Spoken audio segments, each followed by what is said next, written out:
What I witnessed yesterday on the various news outlets in regards to the violence at the US Capitol was the most flagrant assault on the democracy and the Constitution of the United States of America that I personally have ever seen.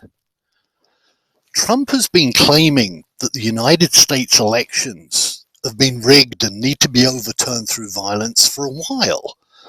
What happened yesterday, it's an embodiment of his almost like his fixation from earlier years.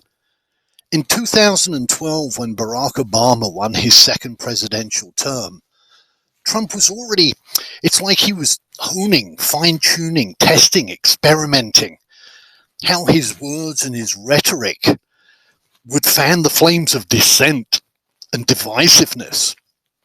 And his tweets from back then bear it out. He already ridiculed the Constitutional Electoral College as a fraud, and that marching on Washington and starting a revolution because he didn't like how the results of an election turned out was the solution? Seriously? In 2016, he kept this up. He claimed the election was being rigged. And, and I know he blamed the media for it, but not voter fraud, but it's tough to claim that voter fraud was responsible if you won, right? Trump stated at a rally in Wisconsin in August of 2020 that the only way we're going to lose this election is if the election is rigged. And this already, it's preemptively setting the stage for yesterday's violence in the event that he was to lose the upcoming election that back then was still to happen in November. The words that Trump uses in his tweets, his rallies, his interviews, these are all carefully and intentionally crafted to create strong reactions, either for or against, to amplify the us versus them mentality that he likes to create, and he thrives in the chaos that it creates. And they often include words that are associated with the use of violence: warriors, fight, defend, liberate, like liberate Minnesota, liberation. I mean, it's most commonly associated with armies liberating cities during war and countries through widespread military conflicts or armed uprisings or even revolution.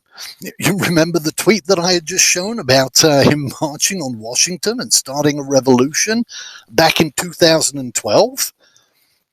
He signaled the Proud Boys, a militant group, during the first presidential debate in 2020 for them to wait quietly and patiently in the wings. The Proud Boys should stand back and stand by, were his exact words. The media response from the Proud Boys on their official account was standing down and standing by, sir. And at that time, it kind of cemented and verified that relationship. On December the 17th, after he lost the election, he invited his supporters to come to a wild Save America party in Washington, D.C. on January the 6th to interfere with Congress certifying Biden as the next president of the United States. I can't even begin to wrap my head around the fact that individuals and groups who are convinced that they are patriotically defending the democracy, the freedom, the values, and the Constitution of the United States of America, that they would resort to and engage in violence to try and disrupt, interrupt, overturn the results of a presidential election, which is the very embodiment of our democracy and our freedom as a nation. It's our right to choose who is to be our next president. And again, let's face it, there is zero credible evidence that stands up to scrutiny to even remotely justify the necessity for violence. Look, people have every right not to like the results of an election if their candidate or their party lost. They can be upset, like whatever. People also, they have the right to question and challenge whether there was widespread voter fraud. And they have the right to demand, and it should be looked into, any allegations of voter fraud.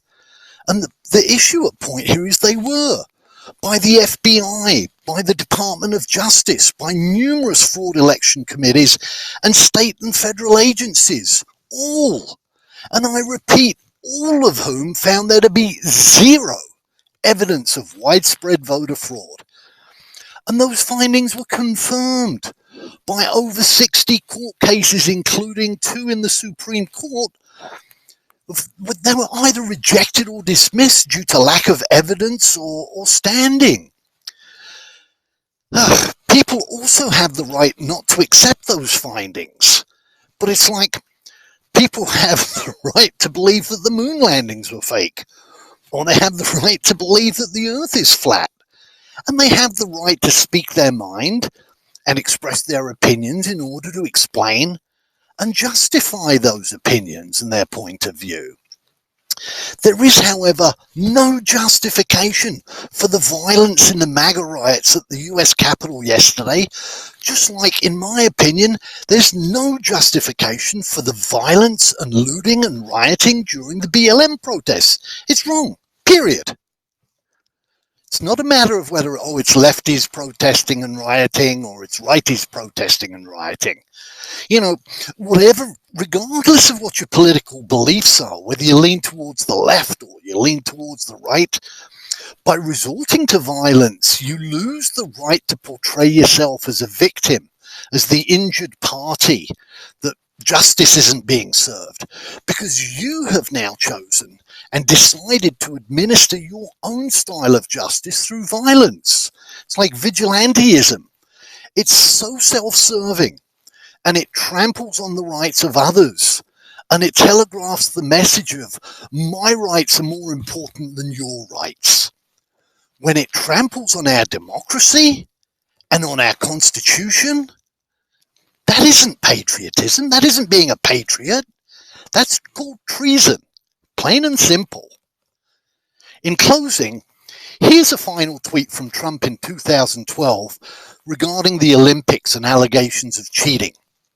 He states, China is cooking up conspiracy theories that the Olympics are rigged. They don't understand why they can't cheat. So, I say to you, Mr. President, you are cooking up conspiracy theories that the elections are rigged.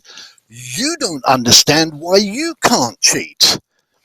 There truly is only one person and group trying to steal these elections, and that's Trump. And unfortunately, his supporters that have been, they've unwittingly bought into this. They've been intentionally misled. They've been lied to, and they've been deceived into believing that Trump's propaganda and fake conspiracy theories are real. I hope you enjoy the independent and non-partisan perspectives that I strive to present here at Plagued Politics. And if you do, please help support the channel through my Patreon page. To access it, click on the Plagued Politics logo under the video here. Doing so will take you to my YouTube homepage. From there, you can click on the link to my Patreon support page, and there are some neat rewards if you choose to support me. Doing so will help me improve the quality of my content.